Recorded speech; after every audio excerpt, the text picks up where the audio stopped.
Begin by saying that we just completed a meeting with the Secretary of Treasury, Steve Mnuchin, and Secretary of Transportation, Elaine Chao, on proposals regarding the airlines and the airline business. And we're working very closely with a lot of different people. We'll be probably putting out a proposal and giving them some of the details, some of the very powerful details over the weekend. It's moving along quickly. The airline business has been hit very hard, as everybody knows, and we are going to be in a position to do a lot to help them so that they keep their employees and they save their businesses. And that'll be taking place, I think you can say, over the weekend. We may even have discussions with some of the airlines or all of the airlines over the weekend. And I think it's going to be a very acceptable package. It's a very big package and a very acceptable package. It'll be good for our country, good for the airlines, good for a lot of people.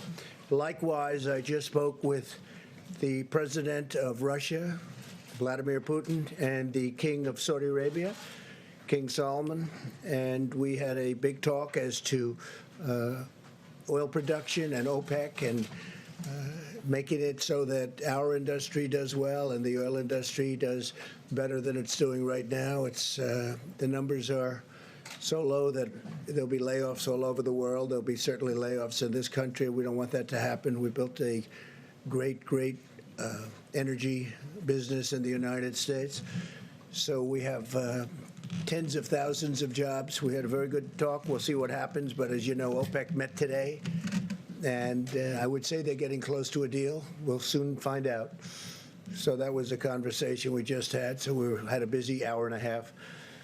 And let me begin by expressing my sincere gratitude to the American people. Millions of Americans are making profound and difficult sacrifices in their own lives because they know it will save the lives of countless others, and that's exactly what it's doing. You see what's happening and where we are, where we stand, and hopefully we're going to be opening up. We can call it opening very soon, I hope. Together, our people are writing one of the most noble chapters in the proud history of our nation. Americans are also encouraged to learn that Boris Johnson, Prime Minister, has been moved out of intensive care. That's a tremendous statement. And we continue to pray for him and his fast recovery. That's a very positive development. As the New York metropolitan area continues its battle against the outbreak, the full power of the federal government is there to support them. As you know, the Javits Center has now been fully converted into a 3,000-bed hospital, one of the largest anywhere in the country, and by the incredible professionals. I have to say the Corps of Engineers, what they can do is just incredible. They've done a fantastic job, and they're building nationwide 21 temporary hospitals and care facilities, adding 17,000 hospital beds, and they did that all within a very short period of time. It's incredible what they've done. Army Corps of Engineers and FEMA has been fantastic. Our sweeping airlift operation to keep doctors and nurses supplied with protective equipment. Project Airbridge continues to expand with more than 24 flights already completed and 49 additional flights now scheduled in the near future. So that's been very successful, and that gear and those outfits are being handed out. As they arrive, they're going directly to point. The American medical system continues to perform beyond our highest expectations, reminding us that the United States is blessed with the most advanced health care and the most skilled healthcare workers anywhere on the planet. Other countries are looking to what we're doing, and our testing operation has now become far and away the most sophisticated and the best anywhere. And we want to thank all of the heroes on the front lines as they fight to save American lives. We're at the top of the hill, pretty sure we're at the top of the hill, and now we're going downward. In some cases, we've already started that process. Earlier today, I spoke with hundreds of mental health leaders and advocates from around the country to discuss the vital work and the vital work they're doing. We had the top doctors in the country, some international doctors. Mental health, big factor. Not only has the virus inflicted immense physical suffering on many people, but also mental and emotional suffering as well. even though we're staying physically apart, no American is alone, and we're all in this together. But the mental health doctors and experts, it's a very great call. It was a very interesting call.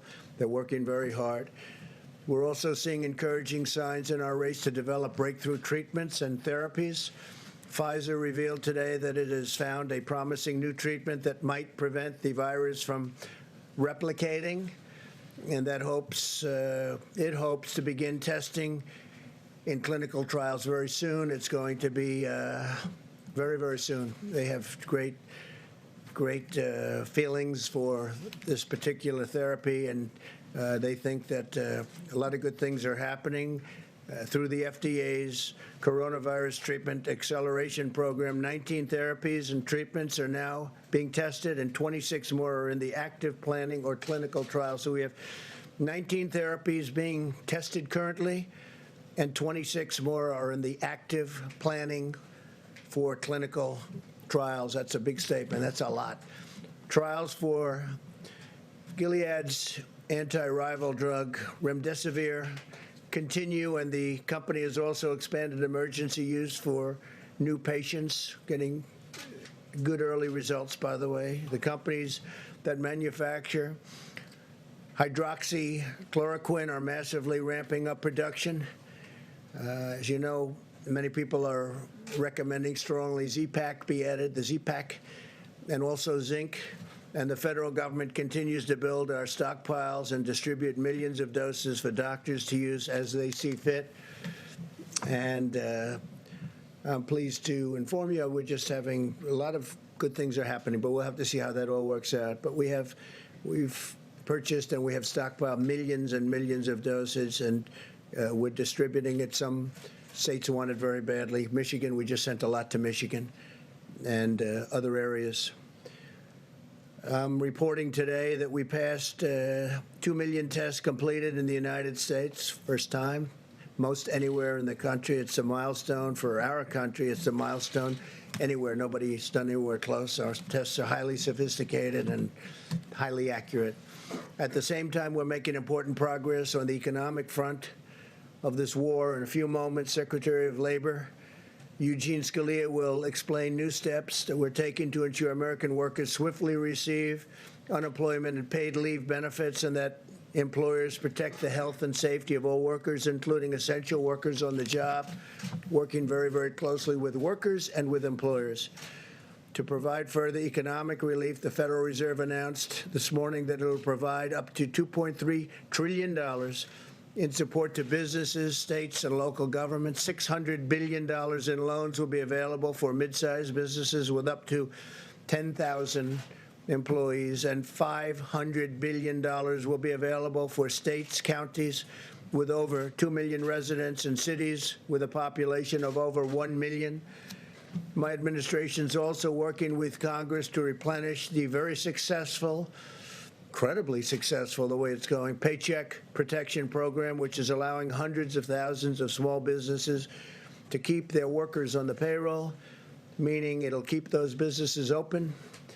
We need both Democrats and Republicans to come together to get this the legislation completed, and it looks like it's on its way, but we need both. And it should be for people that are working, for the workers. And if you look and you see, we have a lot of people that are affected by that, and it's a very positive development. So we have to get a bipartisan approval of that, and hopefully that'll happen today. The Department of Education is also announcing the availability of more than $6 billion in emergency grant funding to assist college students impacted by the cancellation of classes and the suspension of housing.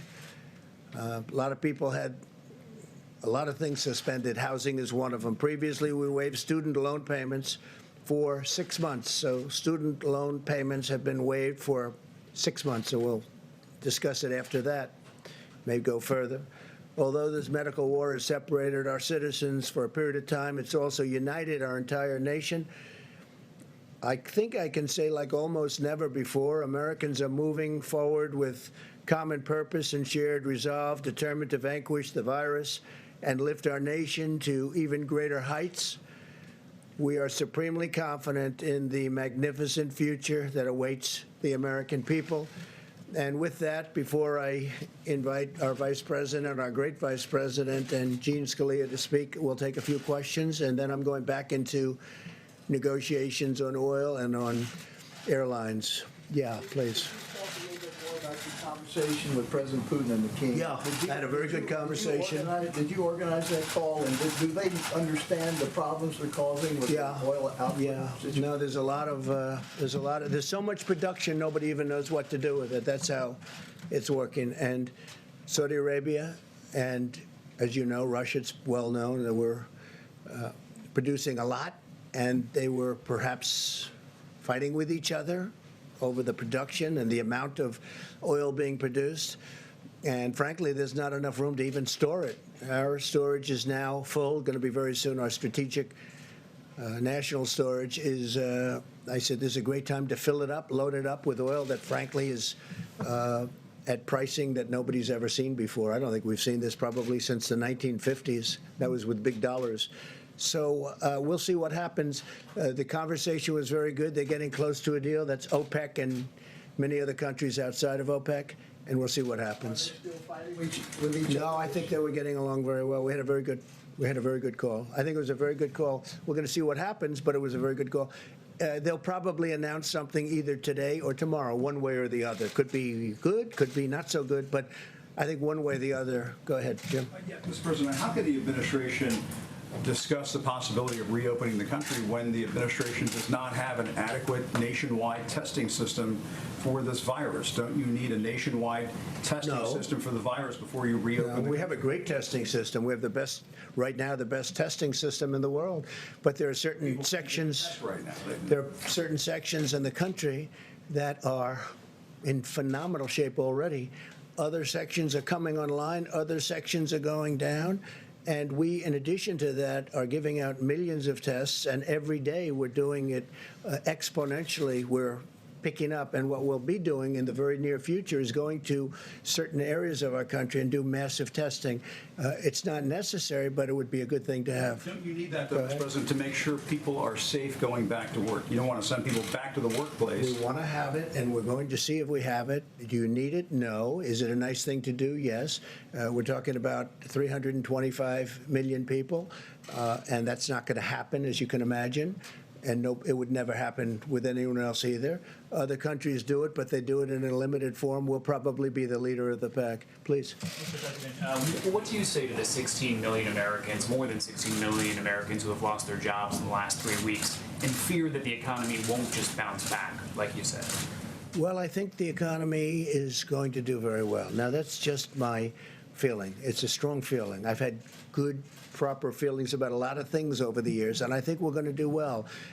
We're doing it looks like we're at the lower end of the curve in terms of death, which is a terrible word, a terrible, dark word that we've experienced like nobody's ever seen before in this country. I mean, we have numbers that are terrible, but when you look at the lower levels of 100, lower prediction levels of 100, 120,000 to 220,000, or if we did nothing, up to 2.2 million people, we're looking at a much lower level than the level of, I hope, than the level of 100,000. So we're going to see. We're going to have to, you can never do anything about the people that lost their loved ones and lost their friends, and I mean the great friendships. And I'm not sure a lot of people will ever be the same, but I think our country, from an economic standpoint, will end up being stronger than ever. We have tremendous stimulus. We have tremendous stimulus plans. We have things in the works that are going to really, I think, fire the country. I think that what's going to happen is we're going to have a big bounce rather than a small bounce. But we will be back, and I think, honestly, I think our country is going to be back from an economic standpoint. Again, you can never replace the people that were lost, and to their families, certainly you can never do a thing like that. But we will have succeeded in many ways, hopefully keeping the number way below our minimum numbers, and also from an economic standpoint. You know, we met with the mental health people today, and that takes this is taking a tremendous toll mentally on a lot of people. And I think we're going to open up strong. I think we're going to open up very successfully. And I'd like to say even more successfully than before. Please. Thank you, Mr. President. Oil is trading today at about $23 a barrel Yeah. in New York. Where would you want to see the price? Do you want it at $30, $40, $50 a barrel? Well, I want to see it where there's a certain market, but I also don't want to see it where people have no idea. You know, we'll be opening up areas for storage of oil, massive areas for storage of oil, because oil today is not selling. And what happened is the virus knocked out 40% of the market immediately. You know that. You know the number, 40%. Now, there was a lot of oil, but it was very controllable. All of a sudden, they lost 40%. You look at the roads, you look at the car, you look at what's going on. There's nobody driving. There's no reason for it right now. That'll start coming back. But we are storing millions of barrels of oil that nobody thought would even be possible. Frankly, ships turned out to be a good business for some people because they're filling up tankers, sending them out to sea and not saying where to go. They're just sitting out there loaded up with oil. So we want to save our energy in this country. We want to make sure that our energy companies, businesses, and employees, workers, remain strong. So that's how I'm involved, and I think that's going to happen. So right now, if you look, you're probably talking 23, 25. If they announce a deal, we can get it up. We need a minimum number so the companies don't go out of business, so they're not going to lay off all of these energy workers who are important to our country. And, you know, we're now energy independent. We could do something where we only used our oil. But I think the long-term benefit is to be able to just go with the market, and it's going to work out. It's all going to work out. If you looked at 3 weeks ago, as you know, as we talked about it, 3 weeks ago and 2 weeks ago, this was catastrophic. I think it's really hitting bottom, and I think that, I mean, we've had a bottom, but now at $23 and $25 and probably heading up. At the same time, we save our energy, and we also produce great, cheap energy, and we save our jobs. Yeah.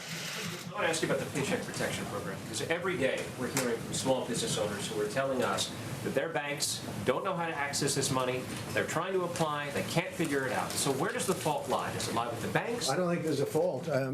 They're doing record numbers of dollars. They're dealing with many community banks. They're dealing with Bank of America, Citibank, a lot of Wells Fargo, as you know, is very much involved, and they're dealing with the bankers. Can't go that quickly, but I'm hearing it's a very, very successful rollout. They did want changes in applications. They want changes in loan requirements, et cetera, but they're taking billions and billions of dollars worth of loans. And in the very near future, the banks will be relieving the money. They'll be paying out the money. Yeah, please. Thank you very much, sir. Are you still expecting the USMCA to take effect on July 1st? And considering the fact that the auto industry is hurting these days, are you ready to postpone the Well, we have a deal. Yeah, the deal is with Canada. The deal is with Mexico. We have a deal. And obviously, the deal is different from the standpoint that production will be lower. But we have a deal. It's a signed deal. It's a deal that's one of the worst deals that we've ever had was NAFTA, one of the worst trade deals ever made by any country anywhere. And we'll be terminating that. And the new deal is a great deal for our country. So that's something. Now, again, we get hit by the virus, and we'll see where that all goes. But certainly car production is going to be down for a little while. But ultimately, good for our farmers, great for our farmers. We'll be helping our farmers, by the way. We have money going out to our farmers in the pretty near future having to do with, you see what's happened. The farmers got hurt very badly by all of this. People are eating less from the standpoint that there's no restaurants are open, no businesses are open, no hotels are open. They'll start to come back. But we're going to be helping out our farmers. Yeah, please. all the new auto ahead. regulations? Thank you, sir. Philip Wegman, Real Player Politics. Earlier, you mentioned Project Skybridge, and we're hearing that through that project, a lot of the PPE that was sent out to other countries is coming back to this country. Do you know when we will be able to bring a majority of that back? And then, are you frustrated that USAID allowed a lot of that aid to go out the door in the first place? Should they have brought it back? I'm not, because we're in very good shape. You'll be speaking with Mike Pence about this in a little while. You look at the hospitals, you look at what's going on. Yesterday I spoke with the governor of Louisiana. I'm saying, do you think we need that extra 1,000 beds that we're in the process of building? We are really in good shape. You're not hearing people are needing ventilators much. In fact, we're going to start helping other countries with ventilators. We're going to end up having a lot of ventilators for future should something happen for hospitals, ideally to keep and have. But no, I think we're in very, very good shape. We have calls with governors all the time, and the governor's in very good shape now. We have helped. We have sent billions and billions and billions of dollars between ventilators, equipment, protective equipment, masks. We have 500 million masks coming. 500 million from one group. 500. It'll be 300 million and 200 million over a short period of time. No, I think we're in very good shape. Please. President, speaking of testing, some experts, including Scott Gottlieb, have talked about 750,000 tests per week being needed before the economy is open. Can you address that? Do you agree with those numbers? If not, how many tests per week do you think we should have before the economy is open? I don't like using the word needed because I don't think it's needed, but I think we're going to try and hit a number like that. That's a very high number, but we're going to be trying to hit it, and we probably might be able to do that. Please, go ahead. Prove that, sir. Go ahead, please. Thank you, Mr. President. Today, the Democrats pushed for more rescue money for states and hospitals, which are complaining that they need it to fight the coronavirus pandemic. Do you think hospitals and states need this money? Would you support? I do, and I do support something, but I support it for the next phase. It's much simpler in the next phase, whether that phase is infrastructure or whatever. So I'm going to leave you now with Mike Pence and with Eugene Scalia, and if you would, I look forward to seeing you tomorrow. We'll see you tomorrow. We have I think, a lot of very big news to report. We've had a tremendous day between, I believe, what's happening with the energy industry, and I believe what's happening with airlines. I look forward to seeing you. Thank you very much, everybody. Thank you.